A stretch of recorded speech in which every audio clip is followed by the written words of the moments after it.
Hey there, welcome to a new video where we're going to tackle a common problem that many people face when bulk inserting data into a PostgreSQL database on RDS.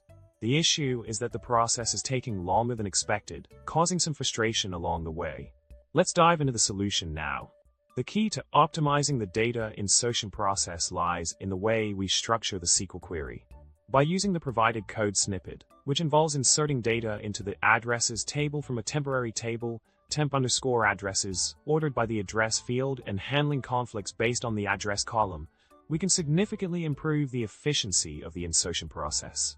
This approach helps in reducing the bottleneck related to reading index pages, ultimately leading to a faster data insertion.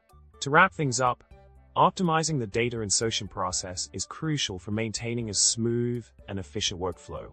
By following the solution we discussed, you can overcome the challenges associated with slow data insertion into your PostgreSQL database on RDS. Remember, a well-structured SQL query can make all the difference in improving performance. Thanks for watching, and if you found this video helpful, don't forget to subscribe, like, and drop a comment below. Until next time, happy coding!